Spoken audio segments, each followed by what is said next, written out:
Bien, este video ya se los debía. Ahora sobre el video de What If, el guión está en proceso, espero pronto subirlo.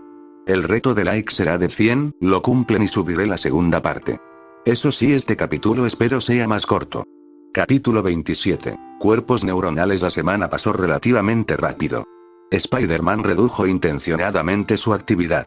La mayoría de sus noches las dedicó al reconocimiento y a esperar el inevitable ataque contra Carlomagno. En su faceta de profesor de escuela, Peter impartía clase. Se estaban terminando los estudios de los sistemas orgánicos y ya casi era hora del primer examen real del semestre.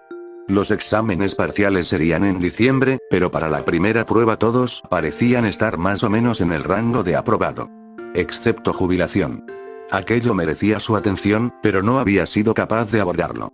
Necesitaba una estrategia, una forma de convertir la conversación en una situación beneficiosa para ambos. Volver a ser rechazado no lo llevaría a ninguna parte, y en el peor de los casos, alguien como Javier podría incitarlo a dar marcha atrás. Frunció el ceño al ser interrumpido en sus pensamientos. Ahí no, podrías afectar los ganglios. Concéntrate en la zona lesionada. Esto será importante cuando empecemos a abordar las enfermedades, dijo, dándole un golpecito en la mano a Joshua para advertirle. ¿Qué es un ganglio?, preguntó el joven mutante con expresión de confusión. El profesor y el alumno se encontraban en un laboratorio vacío. Peter había decidido que era hora de que Joshua pusiera a prueba sus habilidades en un entorno más práctico.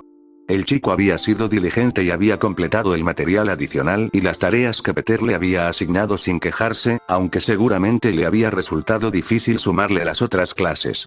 En privado, Peter estaba algo preocupado. En los últimos días había estado despertándose con sudores nocturnos, y el desmayo de principios de semana era difícil de ignorar. Era una señal de que necesitaba que Connors lo volviera a examinar. Habían pasado muchas cosas desde su primer análisis, y su estado probablemente había empeorado. Probablemente le quedaba menos tiempo del que pensaba. Pero en realidad no quería oír al médico decir eso. ¿Ganglios? Lo que se considera el cerebro de un cangrejo. Básicamente, grupos de tejido nervioso, que no es lo que buscamos. Debes mirar la pinza. Aquí movió la mano de Joshua, guiándolo suavemente por la muñeca hacia la zona objetivo. El crustáceo en cuestión estaba sujeto a la mesa con correas de goma, cumpliendo diligentemente su función de sujeto de prueba. A uno de sus brazos le faltaba una pinza, y el otro estaba protegido con varias gomas elásticas. Sus pedúnculos oculares se movían plácidamente, y apenas se movió cuando Joshua presionó con cuidado sus dedos sobre la extremidad dañada. Era perfectamente seguro, pero Peter había olvidado la aprensión de quienes no estaban familiarizados con el mundo de la ciencia.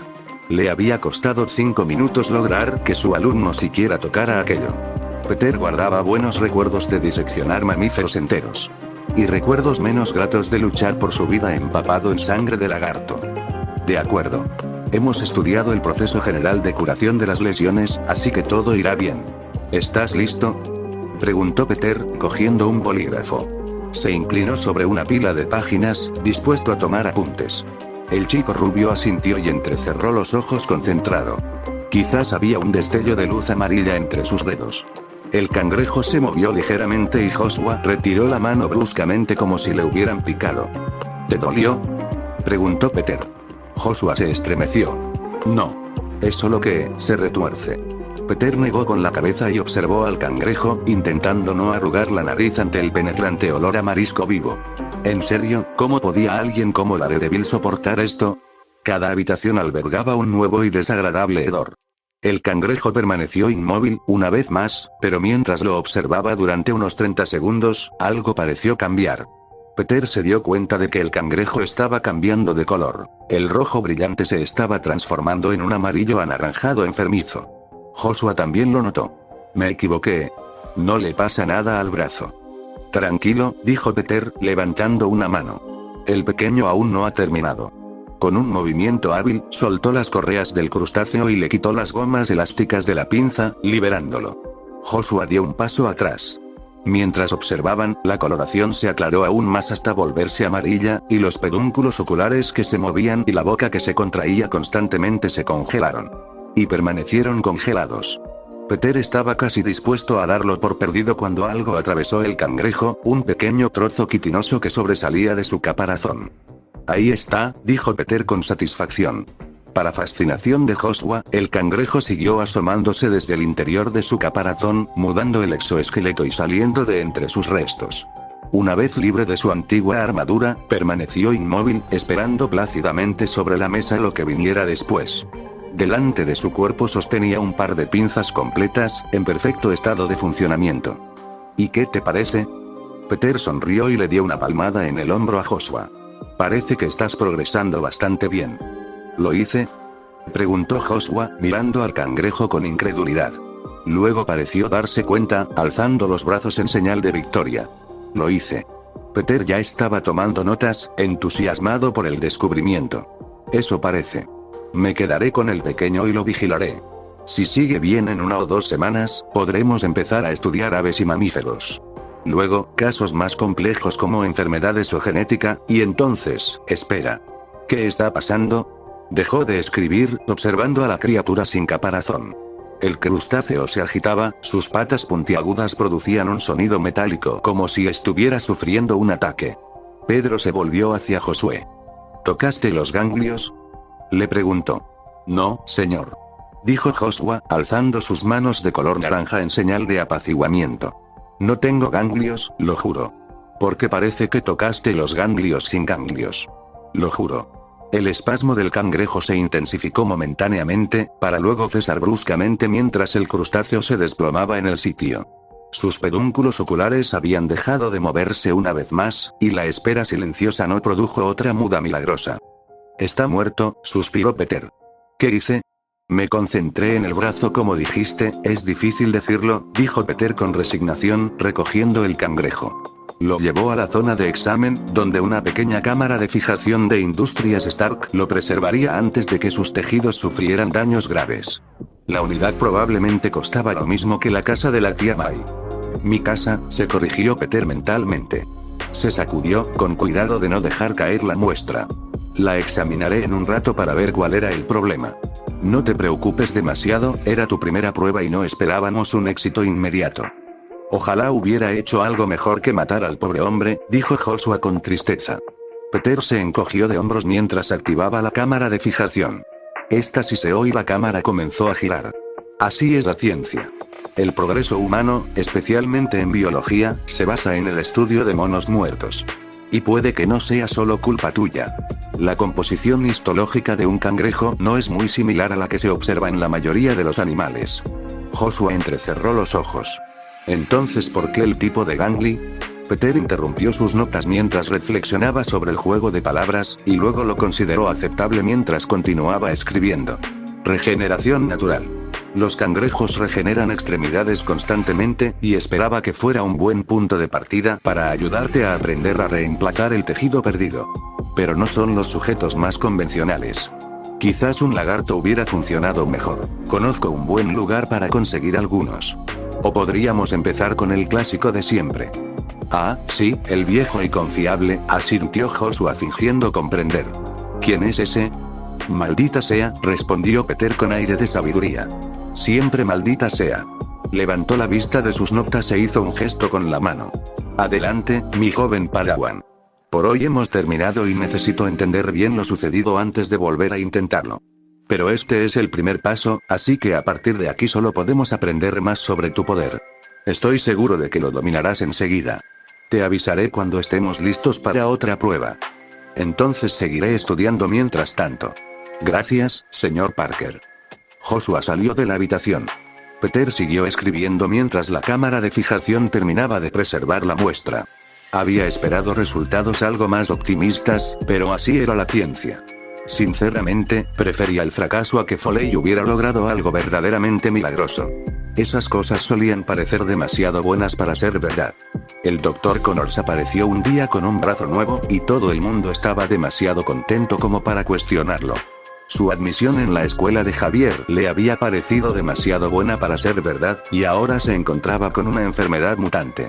Esperaba que fuera el único equilibrio que el universo le había deparado. Las notas estaban prácticamente completas, y las guardó después de almacenar adecuadamente el espécimen conservado. Eso tendría que esperar hasta mañana, ya era tarde. Apagó todos los equipos y atenuó las luces al marcharse. Nunca apagues las luces en un laboratorio. Era su regla personal. Demasiados accidentes la hicieron obligatoria. Al salir del edificio, divisó una creciente fila de chicos que se dirigían a las residencias estudiantiles. Regresaban del gimnasio, después de entrenar con Ana, Kitty y cualquier otra persona que hubiera podido ayudar. Trabajar con Joshua fue su propia contribución a ese compromiso en particular. La vez anterior había sido divertido, pero era necesario avanzar en aspectos fundamentales. Además, prefería trabajar individualmente. Demasiados alumnos reclamando su atención lo ponían nervioso. Le gustaba dar clase y dejar que los estudiantes trabajaran a su propio ritmo en el laboratorio, consultándoles si necesitaban ayuda. Sospechaba que ellos también lo preferían así. Pensar en la clase le recordó de nuevo a Jubilation, y suspiró al darse cuenta de que su frustración se había agotado por esa noche. ¿A dónde te has escapado? Una voz familiar y pausada, proveniente de la distancia, lo sacó de sus pensamientos. Ana, luciendo una chaqueta entallada abotonada y uno de sus inseparables pares de guantes, acompañaba a los estudiantes de regreso a la residencia. Se despidió de ellos con un gesto de la mano y cruzó el patio. Peter apartó su cansancio y trató de concentrarse. Ana le hacía querer incorporarse y prestar atención, y tampoco es que estuviera en una posición que le permitiera decir algo inapropiado. Desde aquella noche de bolos, las cosas habían cambiado un poco.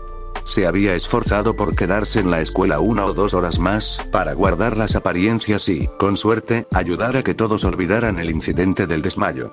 Pasaba gran parte del tiempo sentado pasivamente en la oficina principal, fingiendo participar en las conversaciones. Eso parecía satisfacer a los profesores. Pero a veces Ana estaba allí, o aparecía a mitad de la reunión, y él empezó a fijarse en demasiadas cosas que normalmente no notaba. Llevaba un tiempo extraño mirando a Ana. Ana acababa de desviar la mirada, también lo había estado mirando. Solía tartamudear tanto al hablar. ¿Cuánto tiempo hacía que no se afeitaba? Le recordaba de forma aterradora a cuando estaba en la misma habitación que Gwen en el instituto. No tenía ningún deseo de volver a esa época de su vida ni a esa mentalidad, y había esperado fervientemente que el mundo adulto fuera mucho más maduro. Y, en general, lo era. Hasta ahora, por alguna razón. De repente, se preocupaba demasiado por pequeñeces, y eso le irritaba. Como ahora. Trabajando con Golden Boy, saludó, levantando la mano con cansancio en señal de reconocimiento. ¿En serio? Inclinó la cabeza, sus rizos se movieron ligeramente. Josh, ¿verdad? Lo mencionaste hace un rato. Lo he visto por ahí un par de veces. Siempre parece que se esfuerza demasiado. ¿Qué estaban haciendo? Organizar una mariscada, dijo Peter con tono inexpresivo. Pensamos que un poco de marisco haría que todos se sintieran más a gusto en el campus. Ana parpadeó y su expresión se ensombreció ligeramente. ¿Y tú, no me invitaste? Soy de Mississippi, ¿sabes? Tengo una receta estupenda. Bajó la mirada y la ocultó entre su cabello. Su labio inferior tembló casi imperceptiblemente. Peter se dio cuenta de su error con Alana. Preso del pánico, extendió la mano para tranquilizarla, temeroso de tocarla por varias razones. ¡Ay, Dios mío, Ana! Estaba bromeando, no había ninguna mariscada. Estábamos haciendo experimentos con un cangrejo. ¿Habríamos? Ella levantó la cabeza con una sonrisa y le sacó la lengua en tono burlón. Te pide. ¿Verdad, cariño? Las manos de Peter, medio extendidas, vacilaron, y no supo si retirarlas o no. Así que optó por un extraño movimiento tembloroso, como si dos hombres intentaran controlar un solo cuerpo. No deberías provocar así a la gente, dijo entre dientes. Ay, Peter. Todo sería mucho más aburrido así, dijo riendo, apartándose el pelo rebelde. Mary Jane no es la única actriz por aquí. Se frotó la barbilla pensativamente con los dedos enguantados. Aunque quizás una mariscada no sería mala idea. Tengo por ahí uno de los libros de cocina de la abuela, así se sentían los criminales al enfrentarse a él. Quizás debería visitar la balsa y disculparse. Decidió cambiar de tema. ¿Te gustan los cangrejos? ¿Eres un fanático de los cangrejos? ¿Cómo se le llama a un aficionado a los cangrejos? Se contuvo de pronunciar la frase Gangly Gruber. Algunos chistes son demasiado crueles para un oído desprevenido. Experta en cangrejos, respondió con naturalidad. Tiene aliteración, así que suena más elegante. Y puede que lo haya sido en algún momento. Aunque hace ya bastante. Es difícil encontrar marisco que sepa a casa por aquí. No recuerdo haberlo probado nunca, reflexionó, rebuscando en su memoria. Creo que para una cena tuve que probar los caracoles, pero no puede ser lo mismo. ¿Caracol? Ana puso una cara entre asco y dolor. La cocina francesa y la cajún son dos cosas muy diferentes, cariño. Entonces, algún día tendrás que hacerme una demostración. Ana se sonrojó y tartamudeó, jugueteando con sus guantes. Él se preguntó por qué hacía eso. Pues, tal vez en algún momento, cariño. De todas formas, se supone que vamos a vernos mañana, así que tendrá que esperar. Hizo una pausa. ¿Qué vamos a hacer mañana? He estado tan ocupada toda la semana que creo que se me olvidó proponer alguna idea. Peter había estado pensando mucho y con gran detalle en lo que harían el sábado. Tanto es así, de hecho, que no tenía ni idea de qué decidir. Tengo un par de ideas. ¿Qué te apetece hacer? Me ayudará a decidirme. Algo más tranquilo. Las clases han estado muy ajetreadas esta semana, y creo que te falta tiempo libre, cariño. ¿Qué razón tienes?, pensó para sí mismo. Entonces nada de Coney Island, entendido. Analizó sus opciones, pensando detenidamente. ¿Qué opinas de los museos? Suena divertido. No he estado en ninguno por aquí. Son buenos. Tenemos en mente una buena opción sobre historia natural. Pasaré por allí esta tarde a recogerte. Ella le mostró los dientes, destellos de un blanco brillante que contrastaban con el patio que se oscurecía rápidamente. Se estaba haciendo tarde. Nos vemos entonces, cariño. Tengo que ocuparme de unos papeles, así que tengo que irme. Peter recordó que era viernes por la noche. Se suponía que Charlemagne sería trasladado de la comisaría esa misma noche. No había hablado con Stacky desde que la había dejado en la puerta de su casa. Quizás los planes habían cambiado. Normalmente se encargaba de estas cosas por su cuenta, pero la semana había pasado volando. Dio unos pasos inconscientes en dirección al estacionamiento. Sí, yo también tengo algo que hacer. Nos vemos. Se despidió con la mano, ella le devolvió el saludo y él empezó a trotar hacia su coche. No podía permitirse llegar tarde. Ana lo vio marcharse y suspiró. No sabía si aquel hombre era plenamente consciente de lo que ocurría en todo momento o si, por el contrario, no tenía ni idea. Una situación frustrante. Se encogió de hombros y se crujió el cuello. Eso tenía que esperar a esa noche. Javier y el capitán de policía habían estado en contacto discreto toda la semana. Esa noche debían reunirse en persona, entrevistar a la mujer llamada Carlomagno y negociar un acuerdo para ayudar al Departamento de Policía de Nueva York con el tráfico de mutantes. Incluso podrían obtener la custodia temporal de Carlomagno como parte de un programa de protección de testigos. Todo dependía de esa noche. Todo se manejaba de forma clandestina, y al profesor no le hacía ninguna gracia. Pero Carlomagno fue la primera pista real sobre el tráfico de mutantes que se había descubierto. Javier no había explicado por qué la policía se había puesto en contacto con él, pero Spider-Man había insinuado que tenía contactos en la policía. Esto le hacía quedar bien ante los X-Men. Esta noche tenía que salir bien. Ella se aseguraría de ello. Y si todo salía bien, podría disfrutar de su día libre. Una cosa a la vez, chica, pensó. Tienes trabajo que hacer. Capítulo 28. Una reunión clandestina cayó la noche, densa y negra, sobre la ciudad que nunca duerme. Un Hummer de aspecto oficial, pero discreto, encontró un lugar en el cuarto piso de un estacionamiento tenuemente iluminado. El motor se apagó y los ocupantes salieron al unísono. Vayamos, dijo Scott Summers, saliendo del asiento del conductor. Llevaba sus habituales gafas de sol rojas incluso de noche, y vestía vaqueros y una chaqueta informal para pasar desapercibido. Esto debe hacerse rápido. La reunión no es segura, y es mejor entrar y salir cuanto antes. Sí, dijo Ana con desdén, saliendo por una de las puertas traseras. Tras un breve instante para estirar las piernas, metió la mano en el suelo y sacó una rampa, bajándola suavemente hasta el piso. Javier sacó su silla de ruedas de la parte trasera de la cabina, agradeciendo a Ana en voz baja mientras esperaba a que ella preparara la rampa. Nada de sillas voladoras elegantes esta noche. Había optado por un modelo mecánico mucho más discreto, además de pantalones de vestir y una sencilla camisa color crema. Bobby y Kitty salieron por el otro lado, y Logan salió del asiento del pasajero. No es la primera vez que hacemos algo así, comentó Kitty, poniéndose una chaqueta para protegerse del creciente frío otoñal. Se ajustó el bolso, un modelo bonito pero práctico que colgaba de su hombro. No hay por qué estar nerviosos, chicos.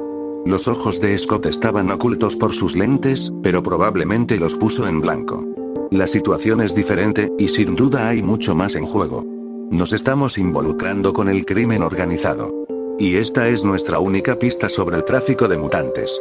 No podemos permitirnos el lujo de echarlo todo a perder. Summers tiene razón, gruñó Logan, remangándose la camisa de franela con aire profesional. Ya no estamos en Kansas, y es peligroso aquí con el profesor suelto. Entramos, nos llevamos bien con la policía y nos vamos.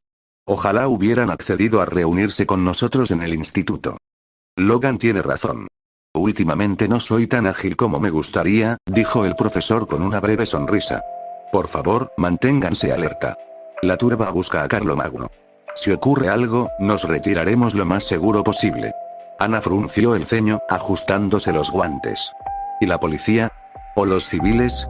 Estamos entrando en territorio inexplorado. Sé cómo lidiar con la actividad mutante, pero esto es nuevo para mí. Y solo uno de nosotros aquí tiene experiencia personal con el crimen organizado. Javier frunció el ceño mientras consideraba su pregunta. Haz lo que tengas que hacer.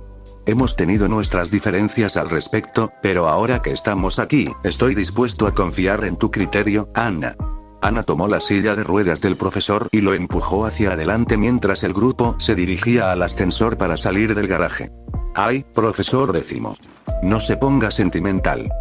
Ojalá pudiera, Ana, suspiró Javier, dejando que Ana lo moviera. Se frotó la cabeza recién afeitada con cansancio. Ojalá pudiera.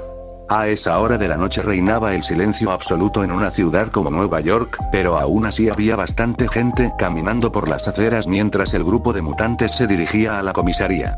Aún así, Ana percibía la tensión y la desconfianza del grupo ante cualquier movimiento. No era del todo descabellado pensar que alguien podría estar apuntándoles con un rifle desde las ventanas. Pero el lugar estaba abarrotado, y el asesinato público de una figura clave en la defensa de los derechos de los mutantes atraería la atención mundial hacia el tráfico de mutantes. Ese era el razonamiento de Javier, y parecía ser el que más tranquilo se sentía al respecto. Fue de gran ayuda que la mitad de ellos fueran prácticamente inmunes a las armas convencionales, y la otra mitad poseyera diversos tipos de emisión de energía capaces de reducir edificios a escombros si se lo proponían. Aún así, Ana no pudo evitar estremecerse. Llevaba ropa de calle, no su uniforme de X-Men. Era una combatiente experta, pero la diferencia psicológica pesaba más en sus pensamientos de lo que había previsto. Las chicas normales no podían resistir los disparos, y ella intentaba pasar desapercibida. Llegaron a la comisaría sin ser acribillados a balazos. 2 agentes uniformados los recibieron en la puerta y les hicieron señas para que entraran. Era evidente que los esperaban.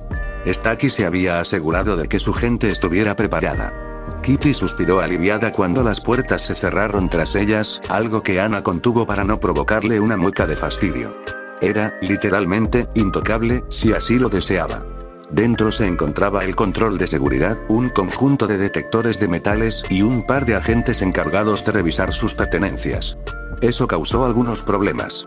Ana pasó por el detector, que inmediatamente emitió un pitido agudo. «Alto», ordenó una de las oficiales más jóvenes. Se movió alrededor de las mesas del puesto de control para encarar a Ana. ¿Te llevaste algún objeto metálico? Palpándose los bolsillos, Ana frunció el ceño. Supongo que sí. Ay, sus dedos rozaron la hebilla de su cinturón, una placa de metal. Espera, ay, tendrás que someterte a un registro corporal, continuó el agente bruscamente. Los ojos de Ana se abrieron de par en par. Acércate a la pared y pon las manos sobre la cabeza. Ana alzó las manos en señal de apaciguamiento. Espera un momento, no quieres hacer eso. Estoy tratando de decirte, el rostro del oficial se endureció. Manos. Cabeza. Pared. Ahora algunos de los otros uniformados comenzaron a acercarse, curiosos por el alboroto. Un cacheo era absolutamente impensable. Un simple roce de piel con piel haría que el agente cayera al suelo, lo que solo empeoraría las cosas. Ana miró a su alrededor nerviosa, intentando encontrar las palabras adecuadas. Al recorrer el detector de metales con la mirada, vio cómo este activaba repetidamente la alarma, sin duda debido a su delgadez. 2 agentes uniformados molestaban a Scott, que se negaba a quitarse las gafas de sol. Kitty y Bobby observaban horrorizados cómo la situación empeoraba, mientras otro agente seguía intentando hacerles señas para que avanzaran. Javier se frotaba los ojos con la cabeza agacha. El oficial que estaba frente a Ana prácticamente gritaba, y una de sus manos comenzó a buscar la radio que llevaba sujeta al hombro. «Basta». Una voz severa interrumpió la cacofonía, que se acalló de repente. Todos los uniformados giraron la cabeza obedientemente hacia la fuente de la voz, y Anna siguió su mirada un paso atrás. El capitán de policía George Stacky cruzó la sala de azulejos blancos, moviéndose con soltura entre sus agentes y los escritorios. Su expresión no admitía réplica. «Esta gente son mutantes, agente Cooper», dijo, apagando el detector de metales y dejando pasar a Logan con un gesto. El hombre peludo obedeció con un breve bufido. «Sabías que vendrían y que seguramente habría algunas anomalías. Son de fiar, aunque tengamos que arriesgarnos con la seguridad». Además, añadió con una mirada irónica que podría haber sido una sonrisa, «no podemos permitirnos ninguna demanda en este momento». «Por favor, capitán Stacky», reprendió Javier. «No hay necesidad de preocuparse por nada de eso. Estamos aquí con un objetivo común, y le prometo que nos comportaremos con integridad». Stacky sonrió entonces, pero la sonrisa no le llegó a los ojos. «Ya me lo han dicho antes, profesor. Norman Osborn dijo lo mismo cuando defendía la rehabilitación hace un tiempo. ¿Y no cumplió su palabra? Está dirigiendo Oscorp de nuevo, de forma totalmente legítima, según tengo entendido. Incluso disolvió su división de fabricación de armas, ya lo saben», dijo el capitán con un breve asentimiento que no indicaba explícitamente que estuviera de acuerdo. Hizo un gesto con la mano. «Su gente puede pasar. Tenemos un lugar preparado para la reunión. Síganme». Dio media vuelta y se marchó a grandes zancadas. Anna arqueó una ceja y se giró para mirar al oficial que insistía en registrarlo, al que el capitán había llamado Cooper. «¿Siempre es tan intenso?».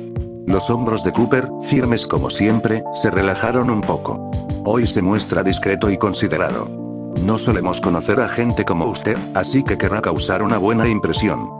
«¿Gente como nosotros?», preguntó Anna, deteniéndose un momento mientras el grupo de mutantes comenzaba a seguirla. «¿Mutantes? Ideales», respondió la oficial, volviendo a su puesto. Anna la miró fijamente por un instante y luego se apresuró a alcanzar a sus compatriotas. Stacky los guió desde el espacio abierto hacia el interior del edificio. El bullicio de la comisaría fue reemplazado por pasillos estrechos y el suave zumbido de las luces fluorescentes. El grupo tuvo que caminar de dos en dos, con Javier empujado por Logan a la cabeza. Stacky escogió una puerta, marcada únicamente con un número de habitación, e hizo un gesto para que entraran. Los mutantes obedecieron con cierta inquietud y entraron en fila. El interior era más grande de lo que sugería su exterior anodino. Anna había imaginado una de esas diminutas salas de interrogatorio que había visto en las series policíacas de Kitty, pero esto se parecía más a una sala de conferencias. Una mesa larga y barata de madera ocupaba casi todo el espacio, con un pequeño grupo de personas ya sentadas. Dos parecían detectives o agentes de paisano. Un hombre y una mujer vestían ropa informal de negocios. La otra, vestida con pantalones anchos y un suéter, era Carlomagno, la mujer a la que Anna había ayudado a rescatar a Spider-Man. Tenía ojeras, como si no hubiera dormido bien. Su cabello rojo estaba apenas peinado y miraba fijamente la superficie de la mesa como si no hubiera visto entrar a nadie. «Toma asiento», dijo Stacky, cerrando la puerta tras de sí. «Esta habitación es segura. Es hora de una conversación que hace tiempo que debíamos haber tenido». Los mutantes tomaron asiento en la mesa. La silla de ruedas de Javier se ubicó en un hueco donde faltaba un asiento a propósito. Se sentó frente a Carlomagno, flanqueado por Logan y Scott. Anna se colocó en el extremo opuesto, más cerca de la puerta. No quería ser el centro de atención. Jorge permanecía de pie junto al hombro de Carlomagno, esperando pacientemente. Javier tomó la iniciativa. «Usted es Carlomagno, ¿verdad? Espero que su custodia no haya sido demasiado incómoda». La mujer sacudió la cabeza y, con voz ronca y con acento, exclamó: «¿De verdad lo dices en serio?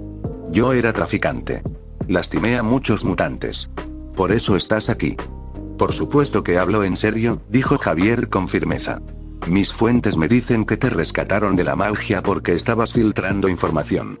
Parece que has cambiado de opinión. Por eso estás aquí, ¿no es así?». Tonto ingenuo, Javier sonrió. «Tal vez. Pero creo que la gente siempre puede cambiar. Lo he visto antes. Por eso hago lo que hago, por eso lucho por lo que hago. Creo que una mañana te incorporaste en la cama y decidiste que querías hacer lo correcto. Sucede, incluso a los mejores quizás la gente pueda cambiar. Pero, ¿realmente vale la pena arriesgarse a creer? He oído que se puede leer la mente. ¿Por qué no descubrir la verdad por uno mismo? La compasión es el fundamento de toda mi vida. No me rindo ante aquello en lo que creo. Mis alumnos y yo hemos llegado demasiado lejos como para rendirnos ahora. Mi don es algo que solo ofrezco, nunca impongo. Si quieres que me adentre en tu psique, solo tienes que pedírmelo. Ana no pudo evitar conmoverse con las palabras del profesor. Sabía que tenían sus diferencias. Javier nunca había sido un soldado, no como ella sentía que los X-Men necesitaban ahora. Pero por eso creía en él. Lo seguía. Luchaba contra sus enemigos. Leer la mente debería haberle dado una visión cínica y hastiada de la humanidad. Dios sabía que ella ya había visto suficiente de lo peor que el mundo podía ofrecer, incluso sin conocer los pensamientos más íntimos de quienes la rodeaban. Pero con su capacidad para conectar con los pensamientos ajenos, Javier había elegido creer en lo mejor de cada persona. Ella se sentía orgullosa de ser una de sus X-Men. La cabeza de Carlomagno cayó, señal visible de su rendición. Hazlo, dijo con voz ronca. Solo hazlo. Javier cerró los ojos. Ambos permanecieron en silencio durante un largo rato. Nadie dijo una palabra, esperando a que terminaran. Entonces el profesor volvió a abrir los ojos y sonrió. Carlomagno alzó la vista, con los ojos entrecerrados asomando entre mechones rojos. ¿Los viste?, susurró. A los niños. Sí, asintió. Y te vi dándole de comer al gato callejero. Y viendo a tus padres pelearse por el dinero del alquiler. Tu puntuación más alta en el pinball. Enseñando a los niños de Murmansk a saltar a la comba. Luchando con el álgebra en el instituto. Probando el sorbete por primera vez. Matando a un miembro rival de Molina. Esperando que aquel camarero del restaurante de Polinsk te invitara a salir. Carlomagno no dijo nada, con la mirada perdida en los ojos. Javier se inclinó hacia adelante. Debes ver todo lo que eres. Eres muchas cosas. Una persona puede elegir ser lo que quiera. Tú ya lo has hecho, por eso viniste a la policía. Carlomagno no dijo nada. Ana se sintió incómoda al ver cómo se exponía la vida de aquella mujer. A ella le había pasado lo mismo cuando Javier apareció en su vida. Observó el rostro de Staki por encima del hombro de Ana. Parecía duro como el granito. No parecía estar de acuerdo. Al menos no con respecto a Carlomagno. La sesión de terapia está bien, dijo el capitán, rompiendo el silencio. Pero no es por eso que estamos en esta reunión. Charlie ha estado compartiendo voluntariamente todo lo que sabe sobre el tráfico de mutantes. Todavía hay cosas que necesitamos saber con detalle, pero no puede quedarse aquí. Scott intervino. Quiero decir, si lo que buscan es que nos hagamos cargo de ella, no podemos quejarnos. Pero, ¿de verdad les preocupa tanto que la maten en una comisaría? Staki asintió. Sin duda. Lo que sabe es sumamente valioso. El hecho de que no haya habido ningún intento de asesinato en toda la semana es una suerte increíble. Pronto les entregaremos la información que les hemos facilitado. Mis fuentes me dicen que podrán avanzar con ella, lo cual me complace facilitar siempre y cuando me mantengan al tanto. Esta será una colaboración oficial con las fuerzas del orden, ¿entienden? Ya veo, respondió Javier. Podemos ocuparnos del papeleo y demás más tarde, si no te importa. La pondrás bajo nuestra custodia. Staki se encogió de hombros. Más o menos. No hay ningún lugar en la ciudad donde pueda tenerla donde no la encuentren tarde o temprano. Pero el instituto está apartado, y creo que recientemente han actualizado su sistema de seguridad. De forma exhaustiva. Logan soltó una risita corta y entrecortada. Además, todos somos unos bichos raros con superpoderes. Eso probablemente te tranquiliza, ¿no? No, no lo es. El rostro de Staki se endureció. No eres ni de lejos el pez gordo de la ciudad. He visto a delincuentes armar cosas que te pondrían los pelos de punta. Y ahora tienen sus propios mutantes, por eso estamos aquí. Si no fueras tú quien lidera la lucha contra el tráfico de mutantes, probablemente solicitaría que la transfirieran a una agencia gubernamental. Quizás a SHIELD, si pudiera. Estás asumiendo un gran riesgo. Lo entendemos, señor, dijo Kitty. Ana pudo ver sus manos apretadas bajo el escritorio. Estaba nerviosa. Ana intervino. Conocemos los riesgos. Y saben que estamos en posición de hacer mucho bien. Cada día aprendemos algo nuevo sobre el tráfico de mutantes, y nos estamos acercando a un punto en el que podremos contraatacar. Staki la miró fijamente durante un buen rato y luego asintió. Al fin y al cabo, estás aquí. Esta reunión no se celebraría si no creyera que es lo correcto. ¡Genial! dijo Bobby, sacudiéndose las manos y poniéndose de pie. ¿Cuándo la trasladamos? Un fuerte y repentino estruendo resonó en el edificio, cuya fuerza hizo temblar la estructura y provocó que Bobby se apoyara contra la mesa. Ana pensó que sonó como un rayo. Las bombillas fluorescentes se apagaron, dando paso al tenue resplandor rojo de las luces de emergencia. El rostro impasible de Stucky contrastaba fuertemente con el rojo intenso de las bombillas. La cabeza de Carlomagno, aún inclinada, estaba envuelta en sombras. Las alarmas resonaron por todo el edificio, un aullido estridente e irritante mientras las voces se alzaban en el pasillo. Se gritaban unos a otros en una coordinación militante. ¿Qué fue eso?, preguntó Kitty, levantándose de su asiento con decisión. Su nerviosismo pareció desvanecerse al cambiar la situación. Era el entrenamiento de los X-Men que Ana recordaba. Aunque el efecto se vio un poco empañado por su suéter rosa y el bolso que colgaba de su hombro. Explosivo, dijo el capitán con calma. El enemigo está haciendo su movimiento. Estamos bajo ataque.